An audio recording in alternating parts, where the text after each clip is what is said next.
ከ1.7 ሚሊዮን ብር በላይ የተቀበሉ ሁለት የግብር ከፋይ ቅርንጫፍ ጽሕፈት ቤት ሰራተኞች በቁጥጥር ስር ዋሉ።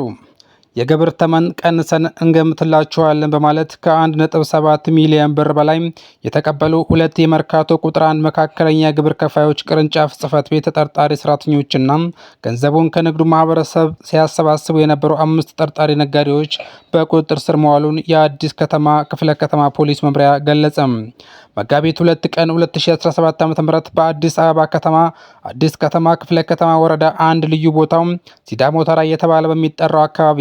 ከሚገኙ አሮጌ ዕቃ እየገዙ ከሚሸጡ ነጋዴዎች ሁለት የመርካቶ ቁጥር 1 መካከለኛ ግብር ከፋዮች ቅርንጫፍ ጽሕፈት ቤት ሰራተኞችን ነጋዴዎቹ በማነጋገር ለመንግስት የምትከፍሉት የግብር የዋጋ ተመን ቀንሰን እንሰራላችኋለን ይሏቸዋል። ይህንንም ለማስፈጸም እናንተ በ5 ሰዎች አስተባባሪነት ከእያንዳንዱ ነጋዴ ብር አሰባስባችሁ የድርሻ ስጡን በማለት ከ89 ነጋዴዎች ከ1.7 ሚሊዮን ብር በላይ ሰብስበዋል።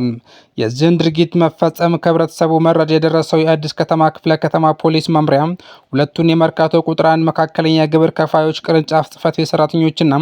5ቱን ነጋዴዎች መጋቢት 9 ቀን 2017 ዓ.ም ከነ ኤግዚቢቱም በቁጥጥር ስር በመዋል ምርመራ እያጠራባቸው እንደሚገኝ ገልጿል። ህጋዊነት የጎደለው አካሄድ በመከተል ከመንግስት አሰራር ውጭ የንግዱ ማህበረሰብ በማሳሳት ባልተፈለገ አግባብ የግል ጥቅማቸውን የሚያስቀድሙና የተሰጣቸውን ኃላፊነት እንደ መልካም አጋጣሚ በመጠቀም ሀገርና ህዝብን ለጉዳት የሚዳርጉ መሰል አካላት ሲገጥሙ የንግዱ ማህበረሰብ የጀመረውን ወንጀለኛ የማጋለጥ አበረታች ተግባሩን አጠናክሮ መቀጠል ህጋዊ አሰራርን ሊከተል እንደሚገባ የአዲስ አበባ ፖሊስ ጥሪውን አቅርበዋል።